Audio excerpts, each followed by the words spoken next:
Yang bisa share screen,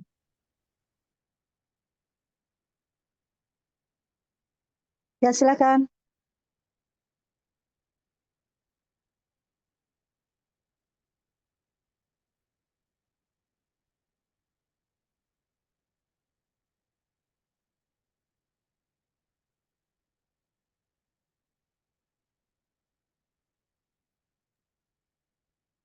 Gimana penonton? Ayo Bu Yanti, Pak Opai, segera dimulai. Bu Novi,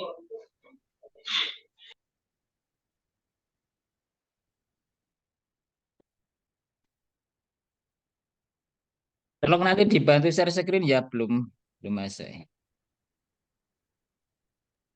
Nah, itu sudah tampil, Pak. Itu sudah tampil ya. Sudah ada, Pak. sudah. Oh ya, Sudah materinya. baik baik di tempat saya tidak tampil. Baik, assalamualaikum warahmatullahi wabarakatuh. Waalaikumsalam warahmatullahi Hamdan wa syukranillah, salatan wa salaman ala rasulillah wa ala alihi wa ashabihi wa mawalah. La haula wa la quwata illa billah, amma ba'da. Kepada Ibu dosen Dr. Landes, Dr. Afah Mumtazah MPD yang kami hormati, kepada teman-teman semua mahasiswa PJJ yang kami hormati juga, marilah pada kesempatan kali ini, alhamdulillah kita dapat mengikuti pembelajaran dalam diskusi tatap maya. Di sini akan saya menyampaikan pembukaan, nanti dilanjutkan untuk pemateri. Untuk kali ini diskusi membahas tentang kurikulum sebagai arena kekuasaan dalam pendidikan. Nanti jika kelompok kami dalam menyampaikan materi maupun menjawab pertanyaan kurang bagus, kami mohon maaf yang sebesar-besarnya. Untuk itu marilah kita mulai diskusi kali ini dengan bacaan bismillah bersama-sama. Bismillahirrahmanirrahim. Selanjutnya untuk diskusi kali ini diikuti oleh yang pertama Bapak Marlan Sopian, yang kedua Bapak Tantan Nurhendi, dan yang ketiga Bapak Rahmat Saipullah. Kemudian yang keempat Ibu Zulanti Sara, kemudian yang kelima Ibu Novi Nurhayati, kemudian saya sendiri Nuryanto, kemudian yang ketujuh Bapak Muhammad Rifandi, 8 Bapak Upay Suparman, kemudian Bapak Nafis Abrori, kemudian Bapak Nasihulwan, kemudian Bapak Awas Kesasi Kausar, kemudian Bapak Jody Firman Fadilah, kemudian Ibu Siti Zulaika. Untuk itu, pemateri yang pertama akan disampaikan beliau Bapak Upay Suparman. Waktu dan tempat kami persilakan kepada Bapak Upay Suparman. Mangga. Assalamualaikum warahmatullahi wabarakatuh. Waalaikumsalam. Waalaikumsalam. Waalaikumsalam warahmatullahi wabarakatuh. Mohon izin Ibu dosen dan kawan-kawan semua, saya untuk membacakan materi halaman 2 sampai halaman 4.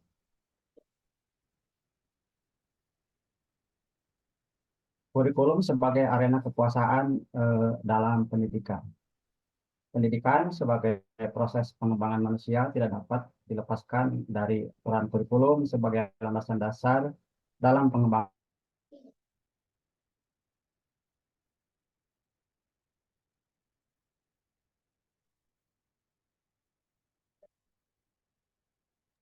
Suaranya hilang, Pak.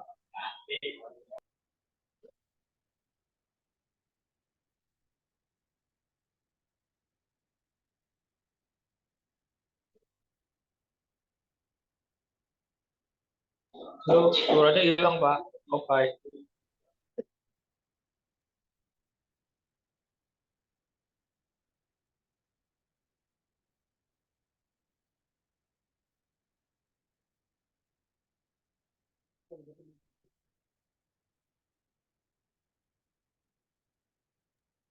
Pak Opay, suaranya tidak kedengaran.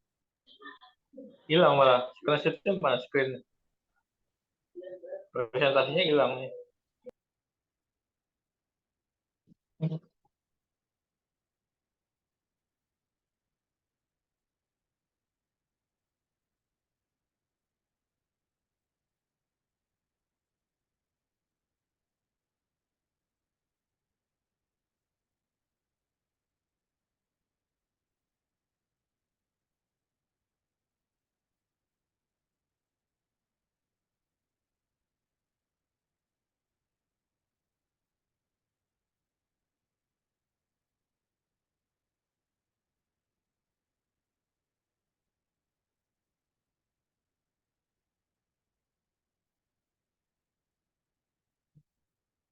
Ayo teruskan.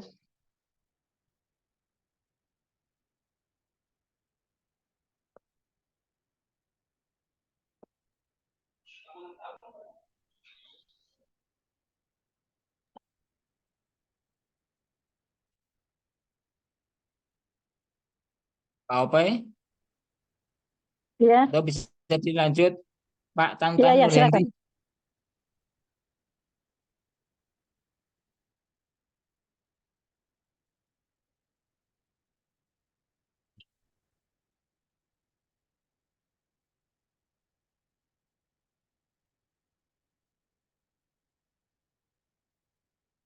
Ya, halo. Ya, halo. Aduh, Ya, mohon segera maaf. lanjutkan. Ya, mohon maaf, di dosen ini gangguan jaringan. Ya, dilanjut.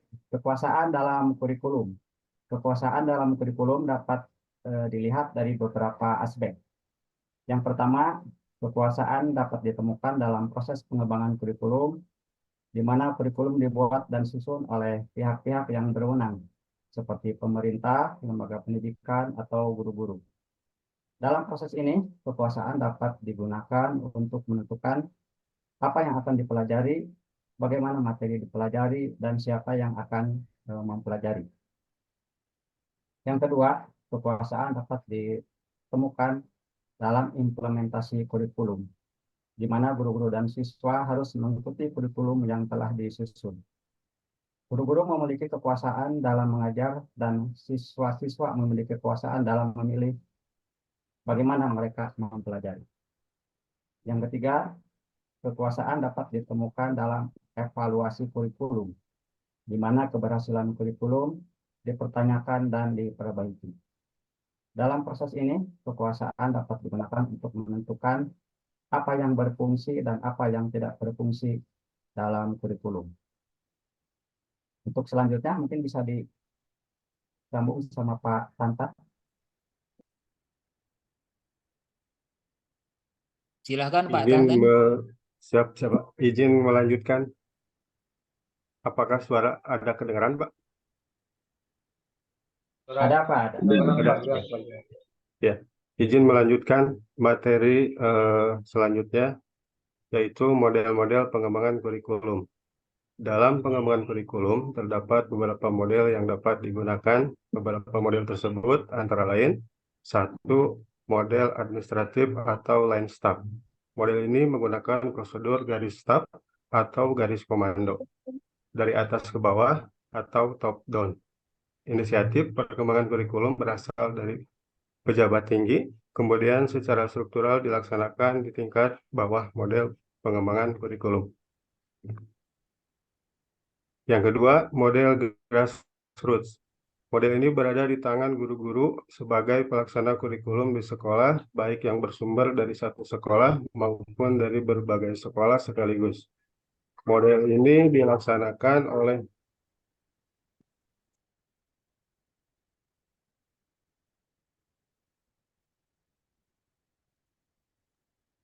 mohon maaf, izin melanjutkan. Model Roots. Yang kedua, model Roots. Model ini berada di tangan guru-guru sebagai pelaksana kurikulum di sekolah, baik yang bersumber dari satu sekolah maupun dari berbagai sekolah sekaligus. Model ini didasarkan oleh dua pandangan pokok, yaitu implementasi kurikulum Implementasi kurikulum akan lebih berhasil apabila guru-guru sebagai pelaksana sudah dari sejak semula terlibat secara langsung dalam pengembangan kurikulum. Yang ketiga, model demonstration.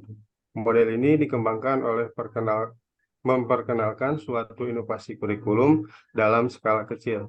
Dalam pelaksanaannya, model ini menuntut para guru dalam satu sekolah untuk mengorganisasikan diri dalam memperbaharui kurikulum. Yang keempat, Bauckham System Model.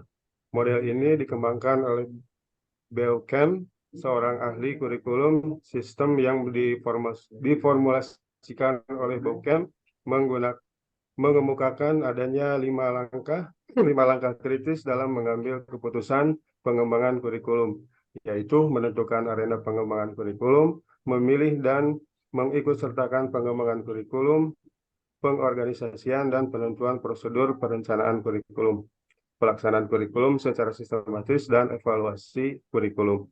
Yang kelima, Tabs Invert Model. Model ini dimulai dengan melaksanakan eksperimen, diteorikan, kemudian diimplementasikan. Model ini didasarkan pada 5 langkah pengembangan kurikulum, yaitu mengadakan unit-unit eksperimen bersama guru-guru, menguji unit eksperimen, mengadakan revisi dan konsolidasi, pengembangan keseluruhan kerangka kurikulum, dan implementasi dan diseminasi. Yang keenam, Roger Interpersonal Relation Model. Model ini berasal dari seorang psikolog, Carl Roger. Dia berasumsi bahwa kurikulum diperlakukan dalam rangka pengembangan individu yang terbuka, luas, dan adaptif terhadap situasi perubahan. Kurikulum demikian hanya dapat disusun dan diterapkan oleh pendidik yang berpengalaman, luas, dan berorientasi pada proses.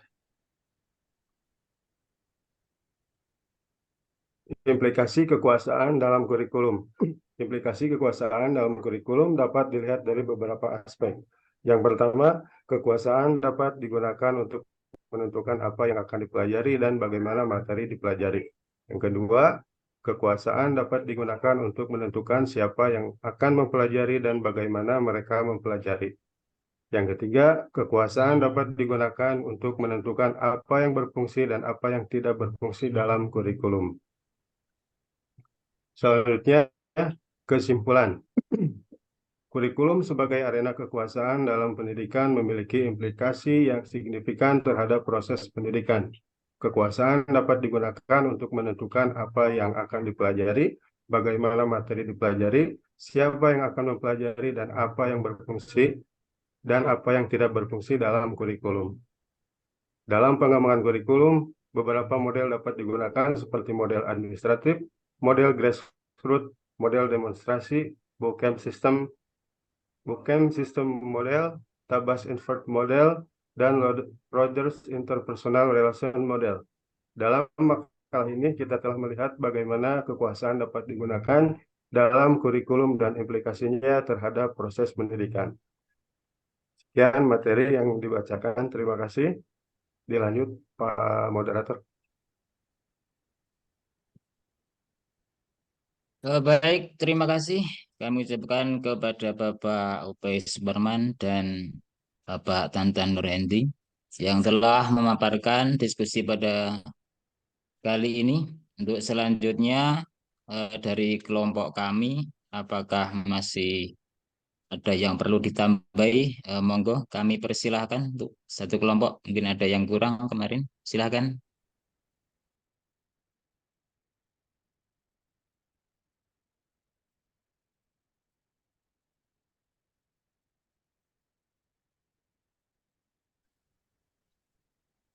Langsung aja nanti, langsung saja nanti ditambah di belakangan atau tengah-tengah.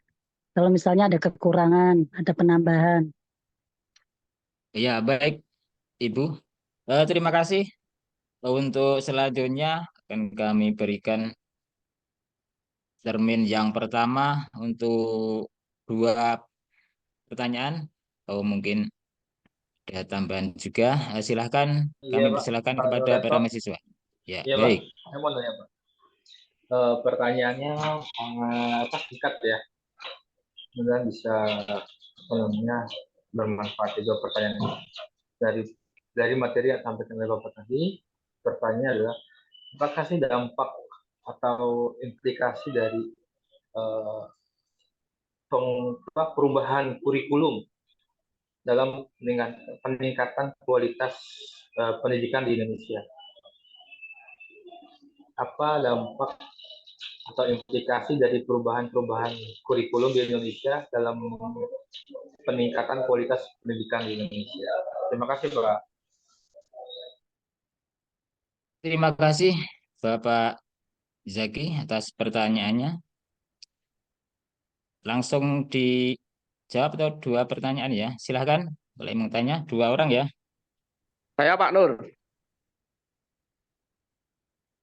Halo? Bisa terdengar?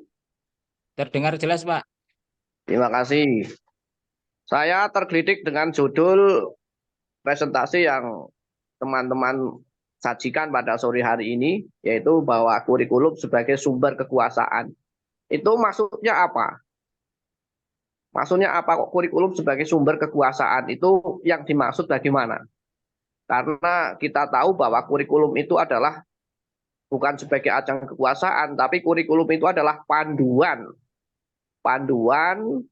atau nomenklatur ketika kita mengelola sebuah lembaga pendidikan.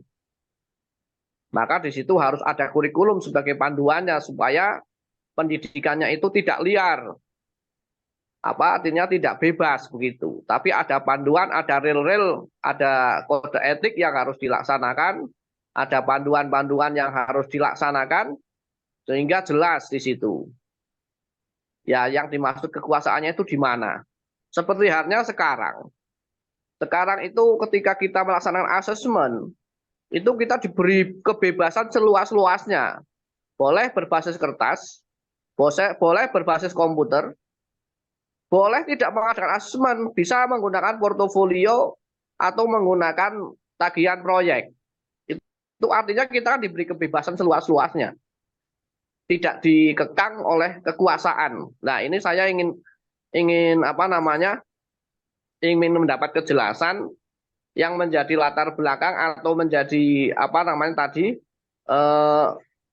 tujuan teman-teman menentukan judul kurikulum sebagai sumber kekuasaan itu apa? Terima kasih.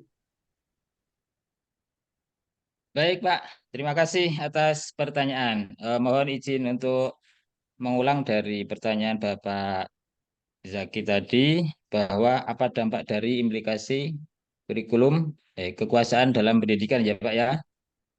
Kemudian yang kedua dari Bapak Taufik, apa maksud dari judul yang diambil sebagai sumber kekuasaan dalam pendidikan? Itu latar belakangnya apa, tujuannya apa? Gitu ya Pak ya.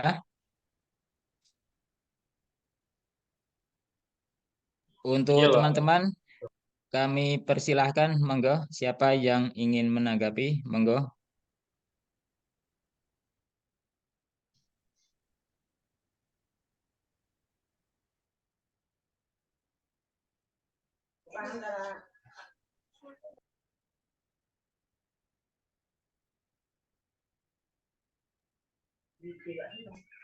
Monggo, Mungkin Bapak kelompok Nafis, dipersilahkan. yang mau menjawab.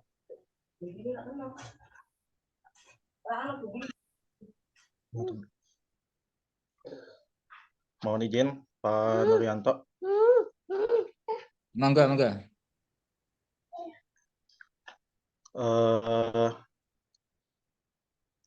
Untuk pertanyaan yang pertama, tadi disinggung mengenai dampak perubahan kurikulum ya yang ada di Indonesia. Mungkin banyak dampaknya sebenarnya kalau kita lihat mengenai kurikulum ini.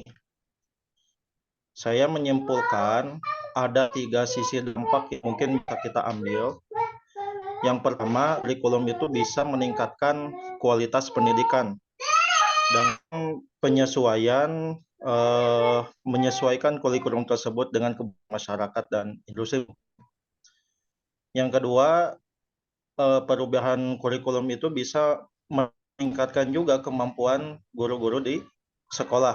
Bahkan dengan adanya kurikulum, kita bisa memfokuskan secara sistematis bentuk pelatihan dan perkembangan secara profesional, tentunya khususnya guru. Yang ketiga, dampak kurikulum juga bisa meningkatkan bentuk partisipasi masyarakat dalam pendidikan dan melibatkan mereka dalam proses peningkatan itu sendiri. Mungkin itu yang bisa saya lihat dari dampak peningkatan kurikulum yang ada di Indonesia itu. Lalu pertanyaan yang kedua, soal kurikulum menjadi sumber kekuasaan. Yang pertama, saya mencoba klarifikasi bahwa judul ini bukan kami menyajikan hasil pencarian kami, tapi memang sudah dijadwalkan kita harus mencari judul seperti ini, yang artinya kita harus mempelajarinya juga. Jadi bukan kesengajaan ini. Itu. Dan artinya di sini bukan artinya kita sudah paham betul dengan apa maksud dari kurikulum itu adalah sumber kekuasaan, tapi kami juga masih mempelajarinya juga. Dan yang saya pahami, maksud dari kurikulum bersumber atau menjadi sumber kekuasaan itu karena memang ada sumber kekuasaan dalam kurikulum itu yang mempengaruhi tentang kejadian-kejadian khususnya pada hukum-hukum yang ada di Indonesia. Itu salah satunya kurikulum itu mempengaruhi Kementerian Pendidikan dan Kebudayaan itu menjadi sumber kekuasaan juga. Itu. Terus saya ingat itu ada satu undang-undang nomor 20 kalau tidak salah tahun 2003 tentang sistem pendidikan nasional. Itu juga menjadi sumber kekuatan hukum dari kurikulum itu juga. Dan mungkin bisa diambil juga sumber kekuatan kurikulum itu yaitu para guru, tenaga pengajar, bisa juga masyarakat atau orang tua. Bahkan bisa masuk ke kekuasaan politik, sosial politik. Kalau kita implementasikan itu yang saya pahami, walaupun ini masih belum bulat, Pak ya. Monggo kalau misalkan ada yang ingin lebih jelasnya lagi gitu, lebih menjelaskan yang lebih detailnya lagi, silahkan. Terima kasih Pak. Terima kasih Pak Rahmat Saipullah atas jawabannya. Bagaimana teman yang lain? Ada yang ingin menambah dari pertanyaan Pak Zaki sama Pak Taufik? Dipersilahkan. Saya boleh menambahkan, Pak? Saya, Pak. Ya, dipersilahkan. Ibu Zulianti, silahkan. Ya, mohon maaf ya, agak berisik soalnya di tepi jalan, jadi nggak terlalu jelas. Ya, saya akan sedikit menambahkan dari pertanyaan dari Pak Taufik, kenapa kurikulum itu sebagai menjadi kekuatan dalam pendidikan. Kenapa? Karena kurikulum ini memiliki peran penting dalam pendidikan atau menjadi pusat sentral. Yang pertama, diibaratkan sebagai menjadi kompasnya pendidikan untuk mengarahkan pelajaran yang lebih baik maupun dalam mengajar. Terus bukan hanya untuk sebagai pelajaran, tapi menjadi cerminan dalam visi misi maupun nilai ataupun keterampilan anak-anak yang diterapkan kepada anak-anak. Misalnya di sini ada beberapa alasan yang saya temui di beberapa materi. Alasan yang pertama, kenapa kurikulum itu menjadi kekuasaan dalam pendidikan? Yang pertama, membentuk karakter dan keterampilan. Nah, kurikulum ini menentukan apa yang dipelajari dan bagaimana cara kita belajar. Terus melalui konten, melalui metode pembelajaran yang dirancang secara baik. Misalnya kita sebagai guru merancang mau mengajar ini harus bagaimana. Pertama kita menyusun sebagai RPP dulu. Kita menetapkan RPP, bagaimana apa yang mau diajarkan dulu, terus metodenya apa, cara mengajarnya bagaimana. Itu sebagai bentuk keterampilan dalam karakter. Yang kedua, cara berpengaruh, mempengaruhi cara berpikir. Nah, mempengaruhi cara berpikir yang pertama supaya anak-anak itu tidak memiliki berpikiran yang kreatif maupun kritis saat belajar. Yang ketiga, menentukan arah pendidikan.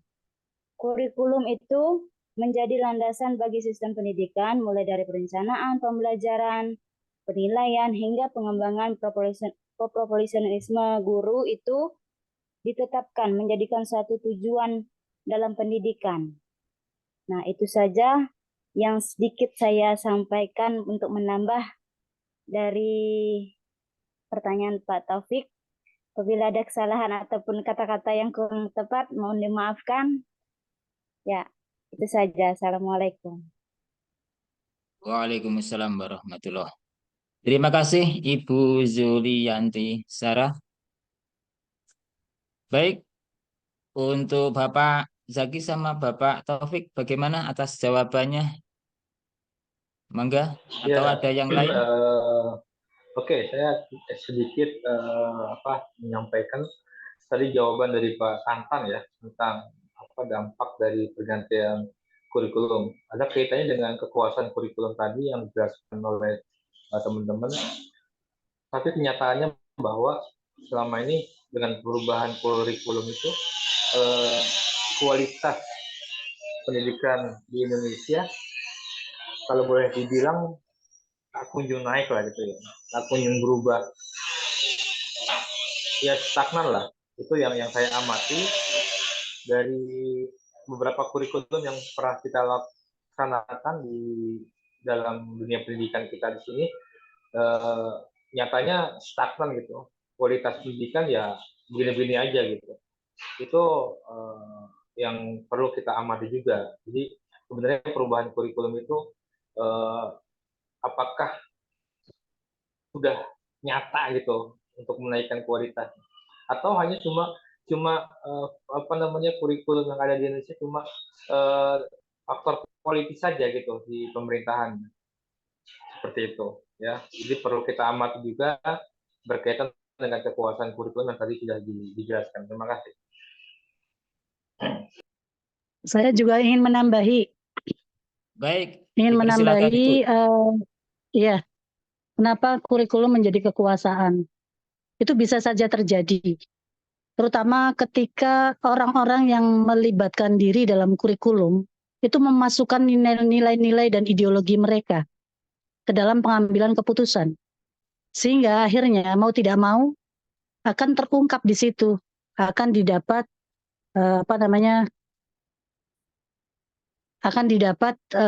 perbedaan ya, karena tadi ada kekuasaan, ada kepentingan, terutama dalam politik, kemudian dalam sosial budaya. Nah, ini jelas menyalahi arti dari kurikulum itu sendiri. Tapi kadangkala manusia atau guru-guru di situ mengambil nilai yang menurut dia sesuai, tapi tidak sesuai bagi siswa. Itu kerap terjadi ya. Ya gitu. Oke. Baik, silakan. Ibu.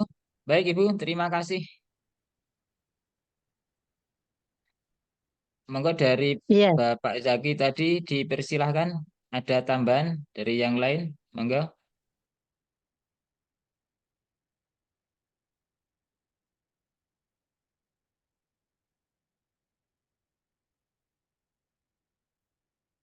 Membaca kurikulum tuh rada absurd. Kalau misalnya kita dari golongan pesantren begini, nanti dari golongan begini. Nah, ini juga perlu disadari, dibicarakan, jangan sampai menjadi sesuatu yang berbeda bagi murid.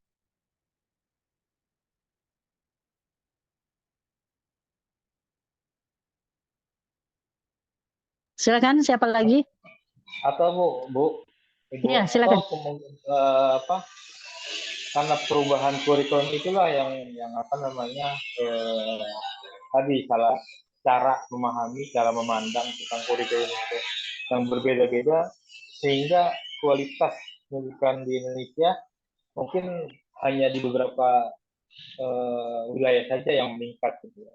Tapi di wilayah lain itu kalau saya amati ya begitu aja gitu.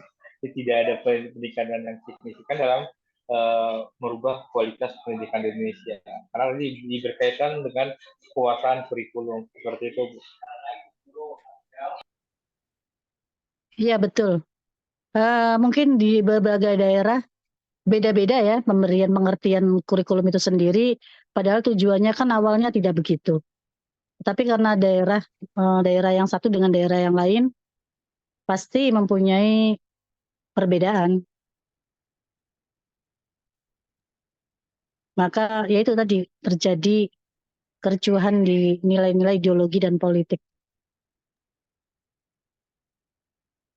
Terima kasih teman-teman, Bu dosen atas penjelasannya. Tapi saya kurang sedikit kurang jelas. Artinya gini, bahwa kurikulum dalam pendidikan itu adalah hal baru. Artinya kurikulum itu barang baru, tidak dari dulu. Kurikulum itu baru ada tahun 94 yang disebut dengan kurikulum CBSA. Kemudian berkembang lagi menjadi kurikulum KBK, kemudian berkembang lagi menjadi KTSP, kemudian kurikulum 13 dan sekarang kurikulum Merdeka, dan nanti akan berubah cover menjadi kurikulum nasional. Itu kan barang baru. Kemudian yang menjadi titik, maaf Pak Taufik, mungkin mengoreksi sedikit ya. Sebenarnya kurikulum yang saya tahu itu ya, kurikulum itu sebenarnya dari tahun 75 itu sudah ada kurikulum 75 kalau nggak salah. 74, 75 itu sudah ada kurikulum. Sebenarnya sudah ada, jadi bukan kurikulum itu bukan hal yang baru juga gitu. Kalau saya lihat ya, saya pernah baca gitu, di kurikulum itu mulai dari tahun 74 kalau nggak salah. 74, 75 itu sudah ada. Terima kasih. Hanya mengoreksi aja dikit. Itu kurikulum apa itu Pak? Yang 74 namanya kurikulum 75. Kurikulum 75 itu ada itu kalau nggak salah. Coba deh di searching gitu ya. Kalau nggak salah sih yang pernah saya tahu. Terima kasih. Oh iya, kalau kurikulum mulai 94 yang CBSA itu kan jelas. Artinya kita mengenal yang namanya catur bulan dulu itu. Kemudian sekarang kalau sudah menunjukkan KBK, kemudian masuk ke KTSP, kemudian Kurtilas, dan yang sekarang adalah Kurmer, itu sudah menggunakan sistem semester. Itu kan barang baru. Artinya gini, bahwa yang namanya kurikulum itu kan serangkaian panduan. Artinya ketika kita sholat, maka kita punya kitab fasolatan begitu, ada panduannya. Begitu juga ketika kita membuat sebuah lembaga pendidikan, itu yang pertama ditanyakan pasti kurikulum ketika visitasi. Kurikulumnya mana? Kemudian mau bentuknya seperti apa? Kegiatannya seperti apa? Kemudian visi misi ke depannya itu ya seperti itu. Yang namanya kurikulum adalah penjabaran daripada visi misi sebuah madrasah. Artinya ketika kita mengelola sebuah lembaga, kita diberi kebebasan. Kemudian di sini yang menjadi ranah daripada kekuasaan itu dalam bentuk yang seperti apa? Apakah dalam hal ini kekuasaan politik maupun kekuasaan pemerintah, dalam hal ini kementerian misalnya, baik itu Kementerian Agama maupun Kementerian Pendidikan dan Ristek, itu mereka mencampuri dalam hal kurikulum itu di bagian mana? Sehingga ketika kita di dalam sebuah lembaga itu merasa, oh ini tidak cocok. Artinya ketika kita ada di situ ada unsur kekuasaan yang masuk di dalam bingkai kurikulum, otomatis kita sebagai pelaksana daripada kurikulum, sebagai leading sektor yang ada di bawah itu merasa tertekan kan seperti itu. Nah, tekanan-tekanan dari kekuasaan itu di ranah yang mana?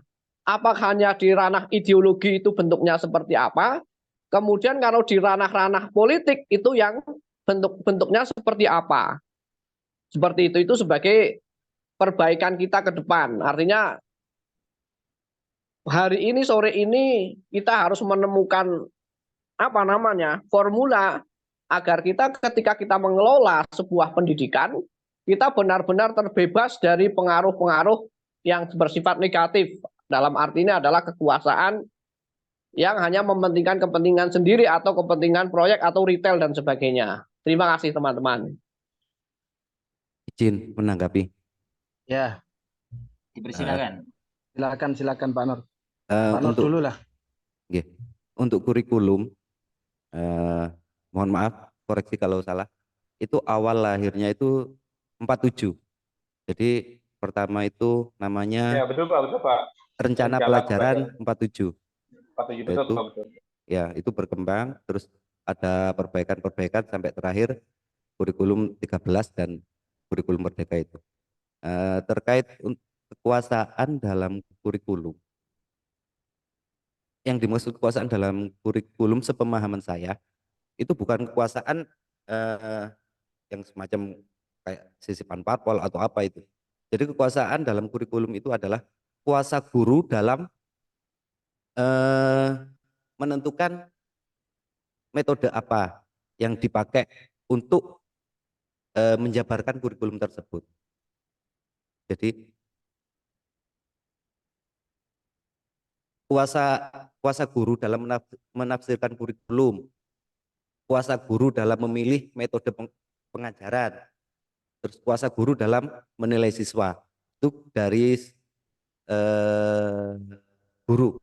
Dari siswa juga punya kuasa, yaitu memilih cara belajar, menentukan strategi dan metode belajar yang sesuai dengan diri mereka, terus menentukan fokus belajar, memberikan umpan balik.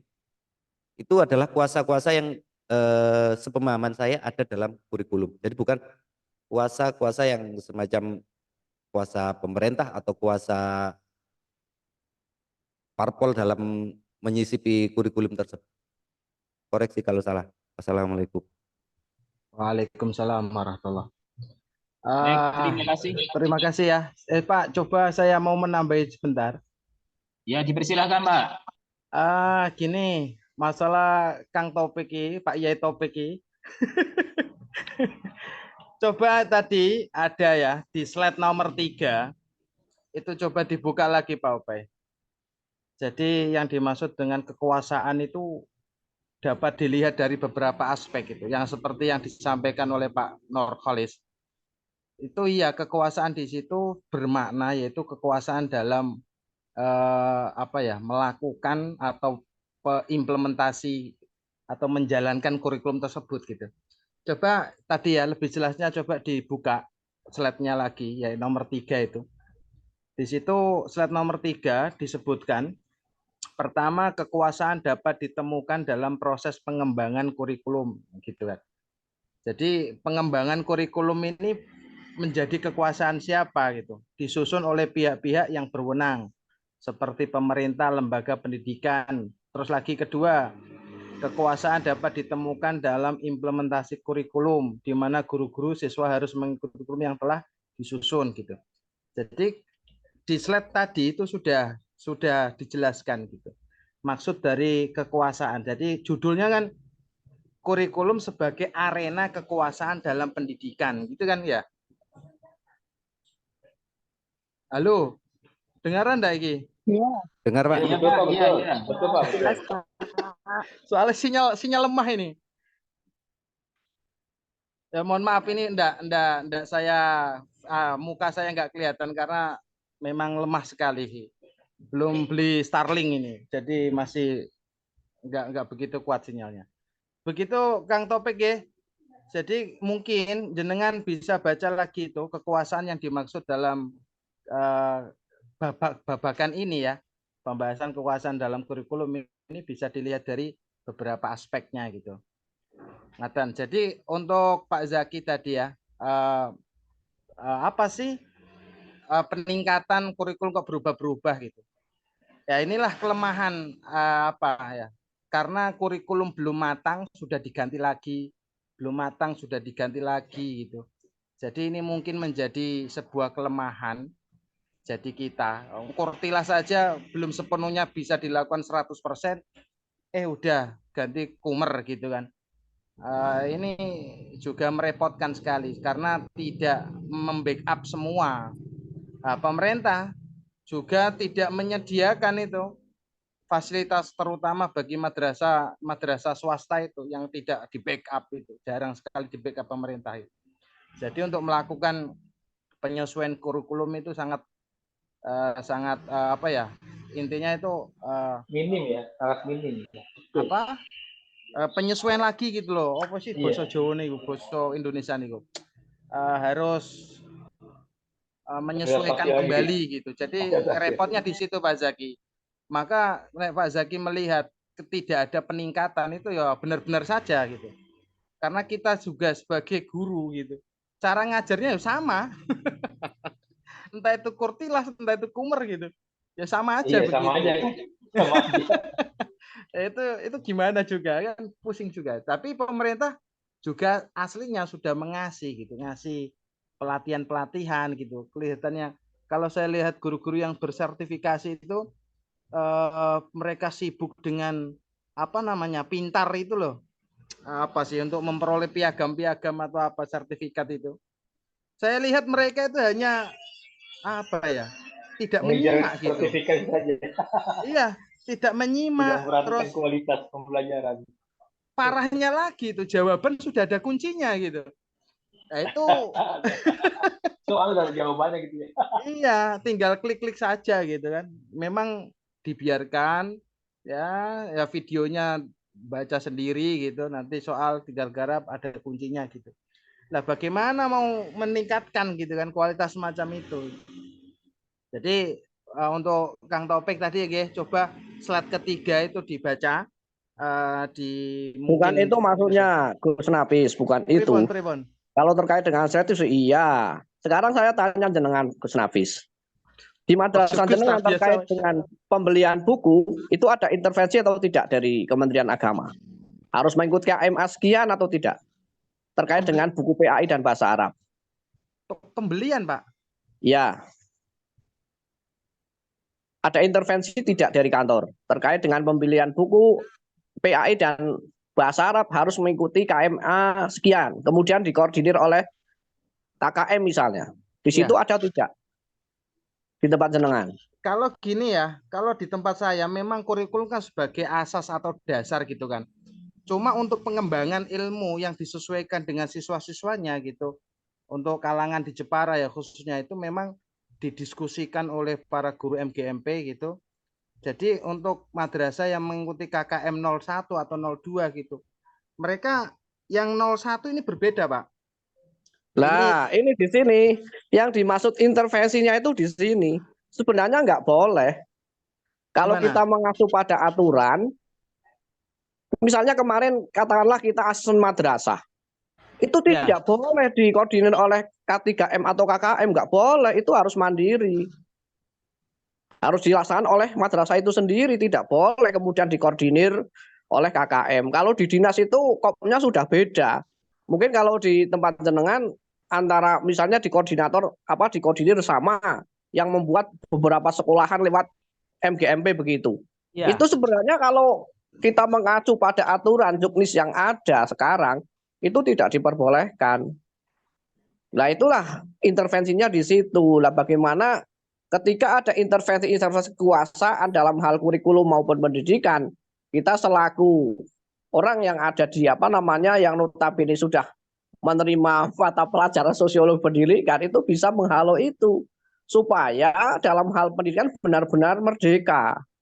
Kan seperti itu. Kalau kita mendidik anak tujuannya supaya anak pintar, menguasai matematika, menguasai sains, biarkan saja anak-anak belajar dari Google, dari AI, itu kan lebih cerdas. Kenapa harus dengan kita? Lah guru itu tujuannya untuk membangun karakter mereka supaya mereka itu punya karakter yang baik, berakhlakul karimah itu yang paling penting. Kan seperti itu. Lah supaya itu bisa terjadi, maka kita harus diberi kebebasan yang seluas-luasnya, tidak terkekang pada muatan-muatan kurikulum yang bersumber dari pemerintah. Lah bagaimana caranya kita mengimplementasikan kebebasan kita sebagai guru terkait dengan sebagai sumber kekuasaan itu, sehingga kita ketika mengajar bukan memandaikan anak-anak kita. Kalau mereka ingin pandai, mereka bisa belajar dari Google, belajar dari AI. Saya merasa kalau kayaknya dengan Google itu lebih pintar Google. Tapi kenapa anak-anak harus berhadapan dengan saya? Maka guru itu adalah menanamkan karakter. Karakter itu bisa values itu bisa diterapkan mana kita memberikan uswah yang baik, kan seperti itu. Nah, kadang-kadang apa yang menjadi keinginan kita kadang-kadang dibatasi oleh segelintir masukan-masukan atau keputusan-keputusan dari pengambil pemegang kekuasaan atau kebijakan yang masuk di dalam sebuah kurikulum lembaga. Lah bagaimana kita mengantisipasinya itu di situ. Bukan implementasi dalam bentuk implementasinya kemudian kita ikut dalam sebuah kekuasaan. Iya betul. Tapi bagaimana kita menghalau sesuatu yang tidak baik, misalnya dalam pendidikan agama. Kadang-kadang orang yang menyusun pendidikan sejarah, katakanlah sejarah Islam SKI misalnya, yang menyusun belum tentu paham sejarahnya, sehingga sejarahnya itu salah. Kan seperti itu. Katakanlah sejarah berdirinya Muhammadiyah atau berdirinya NU kadang-kadang tidak sesuai. Kan seperti itu, karena yang menyusun bukan orang yang pakar dalam hal sejarah itu. Begitu juga di dalam Al-Quran juga banyak ayat-ayat yang salah dan sebagainya tidak sesuai. Nah itu artinya kita masuk dalam kekangan-kekangan kekuasaan kan dari pemerintah. Lah bagaimana kita sebagai seorang agen of change, agen perubahan di lembaga kita itu supaya hal-hal itu tidak terjadi seperti itu. Akhirnya merdeka, benar-benar merdeka kita sebagai guru, merdeka sebagai anak-anak itu. Seperti itu Gus Nafis, matur nuwun. Oke, terima kasih. Gini ya. Jadi gini Pak. Untuk pemerintah terlibat ya gini ya, kan di situ ada pengetahuan, ada sikap dan lain-lain gitu. Kalau yang sikap itu memang kita diperlukan yaitu sebagai uswatun hasanah sebagai guru gitu kan sikap itu. Cuma gini, mungkin pemerintah memberikan aba-aba. Jadi untuk kelas mulai dari kelas yang kecil sampai kelas besar itu berurutan gitu. Jadi pengetahuannya dari A, B sesuai dengan jenjangnya masing-masing gitu. Lah, para guru ini mempersiapkan itu gini Pak. Saya dulu punya pengalaman gitu. Jadi waktu kemarin ya tahun 2018 atau nggak salah, kita itu sempat terdapat beberapa materi tentunya di akidah akhlak gitu ya. Di situ yang mungkin materi tersebut bertentangan dengan ormas akidah kita lah gitu. Untuk yang mohon maaf ya untuk mungkin di sini kebanyakan NU gitu ya. Nah, disitulah ada perubahan-perubahan. Nah, terus kita mengacu atau merujuk ke wilayah itu, Kemenak wilayah untuk merubah ini materi ini tidak sesuai gitu. Kita mengajukan Pak, bahkan mengajukan materi dari mulai kelas 6 sampai kelas 12 kita berikan itu. Jadi berikan runtutannya begini seharusnya gitu. Jadi tidak seakan-akan mengulang kembali. Kalau kita lihat antara yang aliyah dengan yang sanawiyah itu materinya sama gitu, hampir sama gitu. Maka ini kan terbentuk mengulang itu memang kekurangan dari ketika pemerintah memberikan sebuah acuan atau dasar kurikulum. Kalau memang merdeka benar-benar merdeka ya memang kurikulum di pondok Pak, di pondok pesantren gitu. Karena pesantren lain itu yang membuat kurikulum sendiri gitu. Mata pelajarannya apa yang mereka tentukan sendiri. Tapi ketika kita formal gitu, maka mau tidak mau kita mengikuti gitu. Cuma mungkin materinya berbeda-beda karena dari guru itu memberikan masukan-masukan gini yang bab ini aja yang diajarkan gitu. Mungkin gitulah itu bisa diolah lewat MG tadi Pak gitu loh. Gimana yang ya megang pondok pesantren itu, coba kurikulumnya dibuka, coba diberikan kebebasan sepenuhnya atau tidak itu? Ada dua, Gus, ada dua. Gimana? Mengikuti kurikulum Kemenak, atau kurikulum sendiri, atau kurikulum modifikasi. Nasional. Oh, gitu ya. Nah, itu kan ada di EMIS juga. Ada di EMIS juga. Oke. Terima kasih masukannya. Oke, terima kasih. Ternyata kita sudah jam setengah 3. Nggih, Bu. Nggak kerasa, Bu. Terakhir ya ketemu saya ya. Nah, Terakhir. enggak, Bu, jangan terakhir, Bu.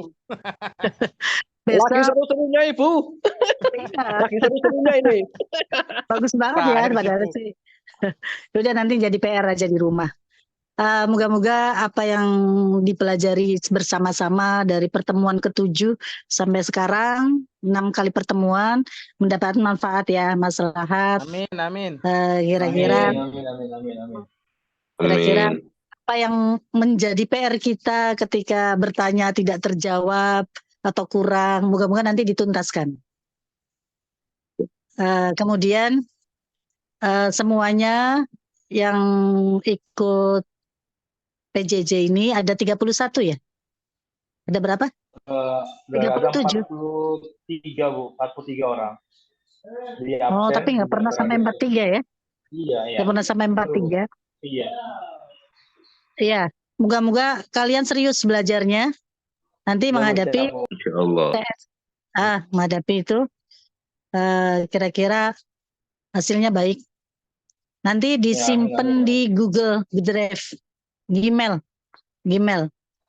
Yang kemarin juga PR kemarin kan belum lengkap ya. Belum semua, Bu. Masih ada Cuma beberapa orang saja. Iya. Mangga segala ditunaikan semuanya. Kirim kemana, Bu? Dengan PR-nya, Bu? jawaban yang berbeda-beda biar asik nantinya. Dari sudut pandang yang mana? Di Gmail. Nanti jawabannya di Gmail saja langsung jadi satu. Bisa lewat Pak Zaki atau satu persatu tapi urut kalau bisa ya. Itu.